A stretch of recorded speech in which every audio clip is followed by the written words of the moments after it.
issue of domestic violence is real. Every 9 seconds, a victim is assaulted by an intimate partner. Many victims of domestic abuse can still go on living healthy and whole lives. Please take a moment to listen to my personal testimony on overcoming domestic abuse.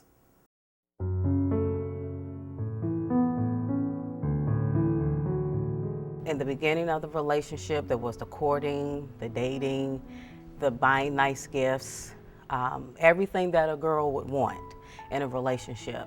On January 25th, 1990, the day of my 25th birthday, that was also the day that my life was changed forever. After we were celebrating my birthday, he got upset over a conversation that I was having. And before I knew it, there was a slap in my face.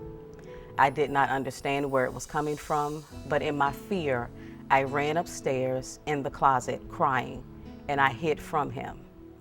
When he found me upstairs, he had a gun in his hand and pointed the gun at my head.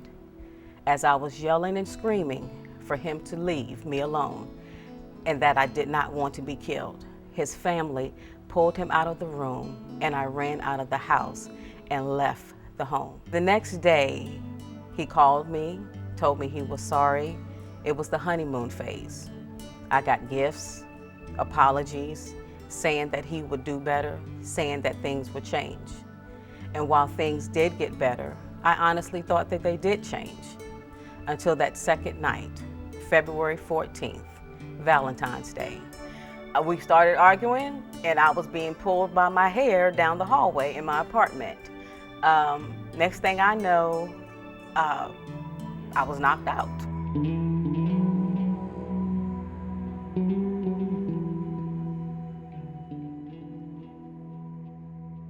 When I looked in the mirror, I had a black eye and my right eye was swollen shut. He did not want me to leave him. And if I did leave him, that he would find me and that he would shoot me.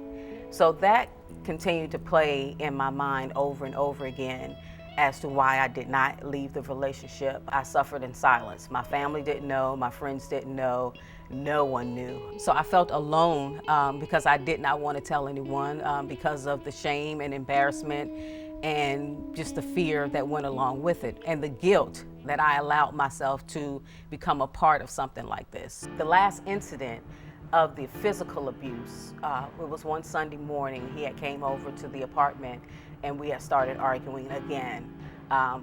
He tried to hit me then, and I ran from him, and I actually ran towards a church who was in Sunday morning worship service.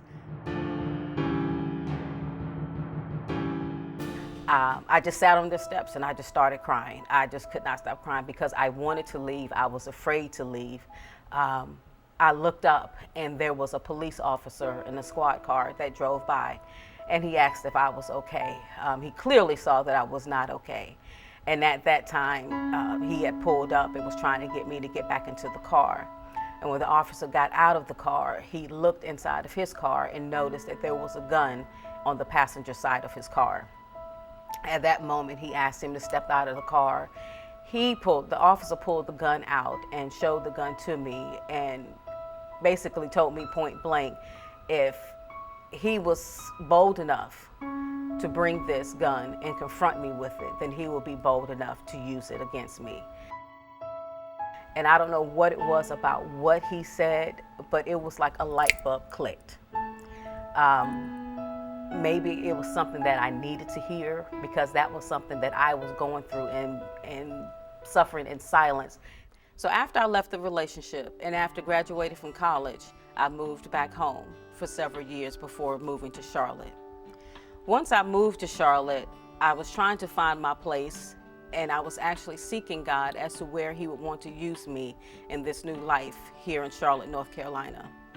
I had a vision of him showing me working with victims of domestic abuse. I became actively involved in a lot of different community agencies, going around to different campuses, speaking about my experience dealing with domestic abuse. And in 1998, I met a woman here at University Park who had a vision upon her life that God had called her to start a domestic violence ministry here at the park. Now I work with perpetrators of domestic violence, whereas before most of my time was spent working with victims. I'm now on the flip side working with perpetrators of domestic violence. People often ask me, how can I work with abusers? And my response is that we are all broken people, whether you're a victim, whether you are an abuser. I never would have thought that on that day, back in 1990, that I would now be speaking out about my experiences openly to people. Each day that I go to work, it's a challenging experience, but it allows me to use what God has given me in efforts that it may help others. Even in the midst of what I have been through, even in the midst of what I have gone through, that He can still use me in spite of me and in spite of what I've been through. During the time that I was a victim of domestic abuse, there were no available resources for me during that time. But this coming Wednesday at 6:45 p.m. at all 3 locations, we will have an open and honest dialogue about domestic abuse. Please come out and support this effort. Have a great week.